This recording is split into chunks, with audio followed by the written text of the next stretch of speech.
Dans ce tutoriel, nous allons créer et configurer un service additionnel dans Mr Sherlock. Nous utiliserons l'exemple d'une arrivée anticipée vendue 20 € en temps normal, puis 40 € pendant l'été.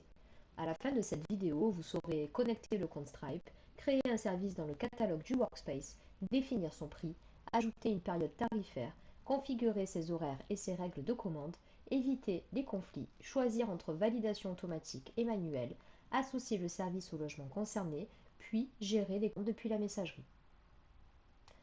Avant de créer un service payant, commencez par connecter votre compte Stripe depuis le menu Configuration, qui est ici, Intégration et Paiement.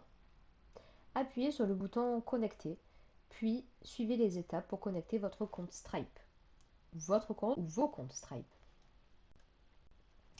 Une fois le compte connecté, il pourra être utilisé pour encaisser des commandes réalisées depuis la Guest App. Si plusieurs comptes sont disponibles dans votre Workspace, sélectionnez toujours celui qui correspond au logement ou à l'organisation concernée. Pour un service gratuit, aucun paiement ne sera demandé. Toujours au niveau du Workspace, maintenant, ouvrez le catalogue de services qui est ici. Afin de créer un nouveau service, cliquez sur le bouton Ajouter.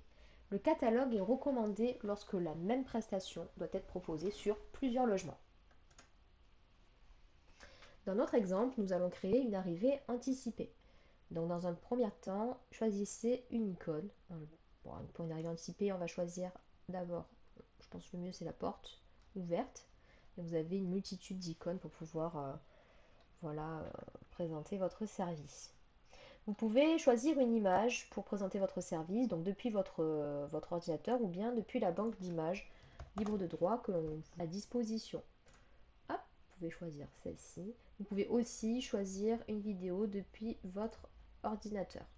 Les vidéos sont recommandées spécifiquement pour des upsells du style décoration romantique, voilà, brunch aussi, ça peut être sympa d'avoir une petite vidéo qui présente le brunch, ou bien encore si vous proposez, vous faites un partenariat avec un masseur professionnel, ça peut être pas mal d'avoir une petite vidéo de massage à la pierre chaude par exemple.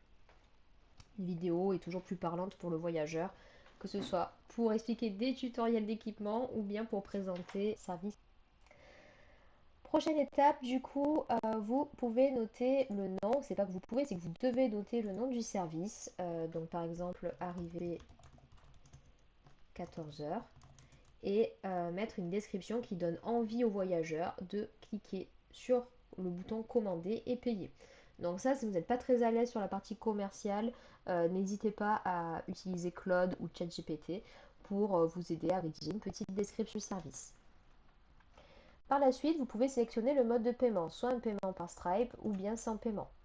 Paiement par Stripe, du coup, vous allez pouvoir sélectionner le compte Stripe que vous voulez associer à cet upsell par la suite. Sans paiement, ça sera surtout pour les situations où vous avez des partenaires VTC par exemple ou taxi, ou des partenaires où vous ne pouvez pas connaître le montant de la prestation en avance en fait. Donc du coup dans ces cas-là, vous pouvez cliquer sans paiement. Restons sur le paiement Stripe pour notre exemple d'arrivée anticipée. Soit vous mettez le même montant tout au long de l'année, donc on va dire 20 €. N'oubliez pas que le prix est en hors taxe, donc si vous voulez rajouter la TVA, il faut la noter ici. Vous pouvez choisir la devise aussi en dessous. Dans notre cas, on va quand même faire un prix par période, donc on sélectionne un prix de base, donc 20 €. 20 €, cela veut dire que ce prix-là sera appliqué sur tout le calendrier, sauf exception de période que vous rajoutez. Ici, vous pouvez ajouter des périodes. Par exemple, hop, on va dire du 15 juin, 31 août. Voilà, le prix n'est plus 20 € mais 40 €. Là, vous notez la raison, donc haute saison. Et si cette règle est applicable tous les ans, n'hésitez pas à activer le petit bouton récurrence annuelle. Vous pouvez ajouter.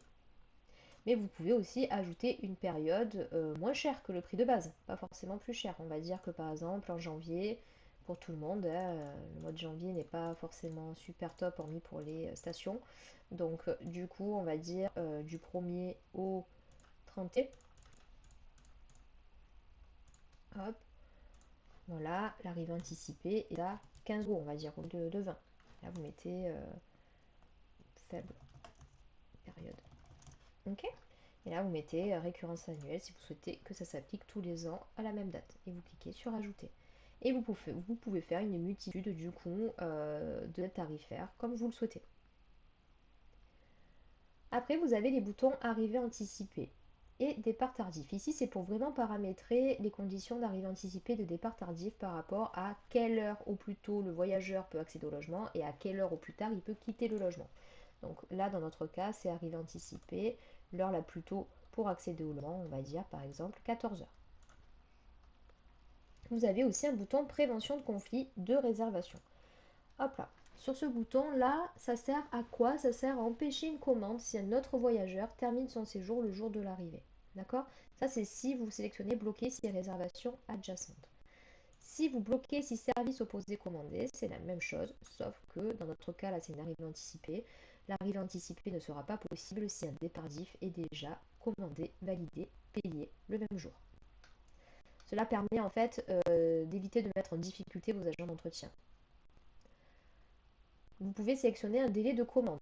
Donc, soit le voyageur peut réserver à tout moment, et dans ces cas-là, il peut réserver à n'importe quel jour de la semaine et à n'importe quelle heure, ou bien vous pouvez mettre des règles pour dire que le délai de commande est de un jour avant le check-in jusqu'à 18 heures, ou bien avant le check-out jusqu'à telle heure.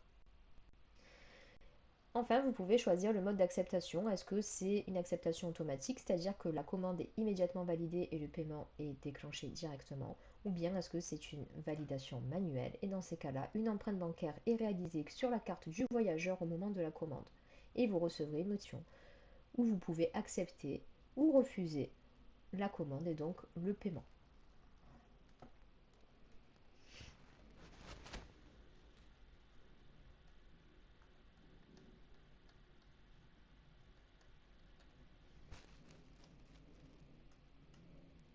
Vous avez tout paramétré, relisez l'ensemble des paramètres, voilà l'icône, le nom, la description, la photo, vos paramétrages, vos différentes périodes, vos paramétrages concernant le conflit, etc.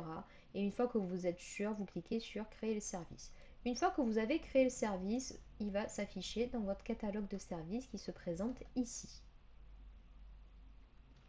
Maintenant, nous allons voir comment associer le service à un logement particulier. Vous allez dans la catégorie Mes logements, vous sélectionnez un logement, hop, allez dans Guest App, cliquez sur Service et ajoutez le service qui correspond à votre catalogue de services du Workspace. Vous pouvez aussi rajouter un service spécifique à un logement en cliquant sur Ajouter. Et là, vous pouvez être la même configuration tout à l'heure, évidemment, par rapport au service additionnel que vous souhaitez rajouter à ce logement en particulier. Si vous avez des services additionnels qui sont identiques d'un logement à l'autre, vous avez ce petit bouton importer. Vous pouvez sélectionner le logement source et choisir quel service additionnel vous souhaitez importer du logement source au logement cible.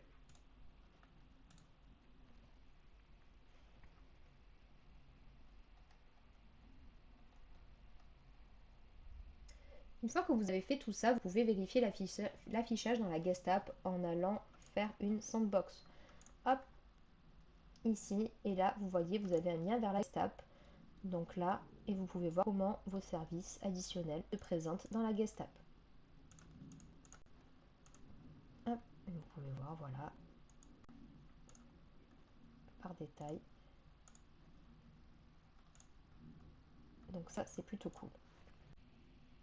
Vous pouvez aussi accorder une arrivée anticipée ou un départ tardif directement depuis une conversation. Donc on va aller dans la messagerie. Et ici, vous pouvez, par exemple, sur l'onglet détail de la réservation, vous pouvez offrir une arrivée anticipée ou un départ tardif. Alors, soit c'est vous qui choisissez l'heure de l'arrivée la plus tôt et du départ le plus tard, ou bien vous choisissez un service que vous offrez au voyageur. Ça peut être sympa pour un geste commercial dans le cas où le voyageur a été insatisfait de son séjour pour X ou Y raison. Hop, on va choisir du coup un logement où on a eu une réservation de commande. Donc voilà comment ça se présente dans la notification. Vous allez voir le petit bouton avec un caddie, ça veut dire qu'il y a une demande d'upsell. Vous cliquez ici et là vous pouvez du coup accorder, voilà, rembourser ou refuser la demande de commande. Vous pouvez le faire d'ici, mais aussi depuis la conversation. Hop là, ici, vous voyez, vous avez les mêmes boutons en mode rapide. Maintenant, on va consulter les performances de vos services. Pour cela, il faut ouvrir la partie analytique. Donc, hop, qui se situe ici. Voilà. Vous pouvez déjà regarder dans un premier temps la partie Guest App pour voir le taux de clic de vos services. Ça, c'est hyper cool, hyper important. Comme ça, vous pouvez voir, voilà, est-ce que ça a été vu, est-ce qu'il y a eu des clics, est-ce qu'il y a eu des commandes, le taux de clic et le taux de conversion.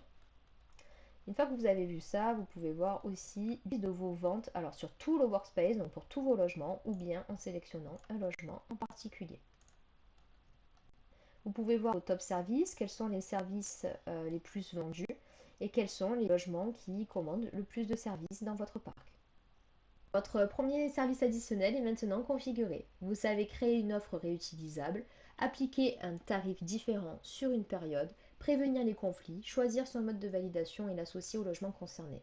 Vous savez également offrir une arrivée anticipée ou un départ tardif depuis la messagerie, gérer des commandes dans le détail de la réservation et créer leurs premiers résultats dans les analytiques. Dans la prochaine vidéo, nous allons nous concentrer sur les accès voyageurs et les serveurs connectés. A très vite.